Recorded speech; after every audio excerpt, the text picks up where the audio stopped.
identifiers and stuff, okay? So we want to make sure that the patient has their lap shield on and they're close to the table as much as possible.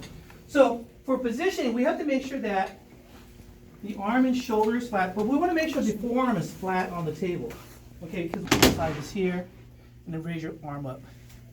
Yeah, just like that. There's no way you can shoot a good PA wrist with the patient's arms up like that, right? There's no way, okay? So we have to make sure that the forearm is flat on the cassette. Mr. Roland? Yes. When you raise the table, is it past the clicking noise, or is there? Well, I like- do have my sign up here. Oh, okay. That's how I know that I'm at 40 inches, right? If I'm at working height, this is what I look at. If I'm not at working height, then this won't show up. Is that correct? I have tabletop. Am I going to be bucky or tabletop on this? Tabletop, so I have to be 40 inches. I'm already at 40 inches. This is good. 40.9, good enough for government work? Here we go, 40 inches. Here we go. All right? So, watch out. Be cool. Be careful. Be cool. So, I got my tube and I got my tube positioned in the area. All I have to do is move it around. I don't have to move the table. I don't have to move the tube. I gotta just move the cassette wherever I want it to go. Okay. In this case, what you're gonna do, you notice that if I put her wrist, you notice that on the cassette everything is bisected, right? And I want to put my wrist where? In the center of the bisect. Okay. So I'm gonna cover one end. I'm gonna do a run, Mr. Roland. So I'm gonna cover one end, and I'm gonna be working on this side of the cassette. Okay. So when you look at her wrist, and can I touch you? I'm sorry. Does that hurt? Yeah. Okay. You notice that when her wrist is flat, you notice there's some OID underneath her wrist. Okay, but if you make a fist like this, see how that it just reduces it and it's laying flat right on the cassette. Okay, so we want to position it. So I notice that instead of moving the tube around, I can move the tube around, and that's fine. Or I can move this around, but normally I like to move the tube around because I'm already there. And since she's starting with her right wrist, I'm going to start my run this way. Left wrist, I put it right here, and I start my run that way. Keep your fist tight, please. And then I'm going to do PA view. You have your markers? Yeah, can I? Oh, you move your right. Oh, I'm sorry. I'm sorry. Okay. That's a trick question. That's a trick question. So, how do I know in mid-wrist? You feel two styloid processes on your wrist. See that? You feel the two styloid processes on your wrist? Do you feel that? There's a styloid on the lateral side, and a styloid in the medial side. You feel that? You're centered there. And you're going to collimate to the area of clinical interest. According to the book, according to your book, you should see some metacarpals, part of the ulna and radius, and then your carpal bones right there. And then we're going to put our marker just right there. You guys see how the marker's placed? Look, take a look. Look where I place my marker. In the light. There's my position. I'm at 39.6, which is good for government work. No, I'm just joking. We're at 40 inches. Shielded. Hold still, don't move. Expose. Okay, you can relax. Okay? No breathing technique, just hold still. Don't move. Expose. So there's my PA. And now I'm ready for my oblique view, right? So all I'm gonna do, watch what I do. Watch what I do. Catch and release. Up. There you go. There's my oblique view. Cover this side. Make a fist. And I'm gonna turn it at a 45-degree angle. See, I'm still centered. Okay, I haven't done anything. Can you do that again? Oh, sure. Okay. Over here. Here's my light. Here's my PA. Right? See that?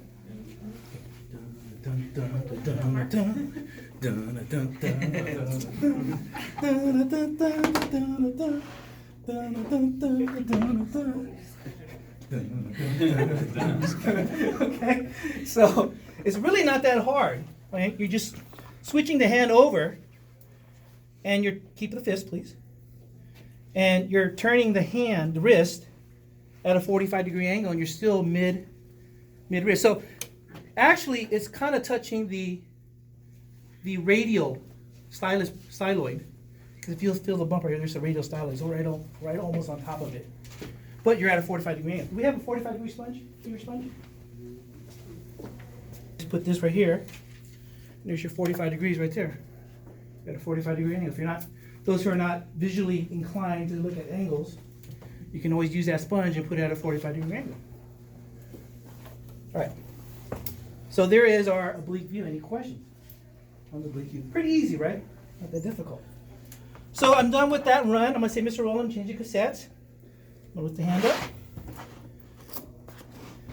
You notice I went from landscape to portrait now. So I'm going to do my lateral. Keep your fist, please.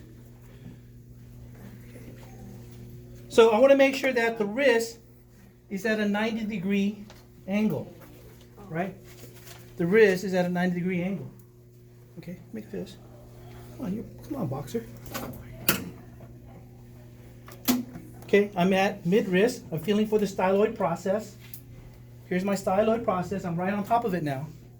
That's how I know I'm at mid-wrist. Put my marker right here. I'm collimated where I get part of the metacarpals and part of the ulnar radius. But I have all my carpal bones right here in the center. Okay, you notice I see that? Take a look at it. Take a look at it. I'm going to take a look where I put the marker placement and everything. This is our lateral view of the wrist. Very easy. Nothing too difficult about it. All you have to do is change the patient's body. Make sure that your body part is in the center of the cassette, just like shooting a picture. I know that one of you guys, and I'm not saying who, is going to do this. I know one of you guys are going to do that. All right, please don't. If I see it, I'm just going to laugh at you, okay? Because we already said that everything's going to be right here in the center, okay? So if I see you guys do PA wrist, turn it like this, over here in the corner like that, and then you do your oblique over here in the corner like that, I'm going to shake my head. And I'm going to say, no, I'm not going to say that. You know what I'm going to say? Yes. I'll wait for the future. Okay. All right. I'm not being cold-blooded, but I'm just saying, we've done the wrist run. Now we're getting ready to do the ulnar ulnar flexion, radial deviation, ulnar deviation. Okay. So we're gonna lay the wrist flat. Okay. And now we're gonna do this is our radial side. This is our ulnar side. I'm not trying to feel on you. That's how it is, right? This is the radial side, and this is our ulnar side. So we're going to do the radial deviation where we're going to have the wrist flex this way. Okay? I'm not sure. Do you put an angle on your radial? Yes. You just go straight down, right? Okay, so we go straight down, and normally we can just move the tube. And what we do, we feel for the styloid process of the radial side. Okay? And we want to get part of, so we know the carpal bone's right here. The scaphoid is going to be right here. So we want to make sure that the central ray is going to be right along the styloid process on the radial side, and we're just collimating to the area right here. And we notice that my marker is going to be on this side because if I go this side, it's going to be hitting the body part. So what did I say about x-rays? 99% of it is that you want to make sure the marker is in the light area of light. The light field. Okay, light field. Not in the not all the way in here like that. I'm gonna hide it underneath the body part. No, we're not gonna do that, okay? We're gonna put it in the light field. Okay, so that way we see the marker. Okay? So there's your radial deviation. Okay? That's right. Isn't it ulnar? I'm sorry. Ulnar deviation. My bad. Owner. Ulnar, under, you for under. Yeah. Ulnar, radial. Right. Okay. Okay. So yeah, we'll let you guys figure that out. All right. So the next view is going to be the radial deviation. Okay. And this is going to be a little bit difficult because it's kind of hard. It's not natural to turn your wrist this way, but you want to make sure you have that flexion. Okay. Does your thumb have to be really close, or can it be And we're looking at the styloid process of the radial. Okay? And then we're going to put our marker. Ulnar. Yeah. We're going to put our marker on the opposite end where there's more light. Okay, you guys see that? Yes. Okay, and then we're going to tell the patient, don't move, hold still, expose. Yes. So when is radial deviation position this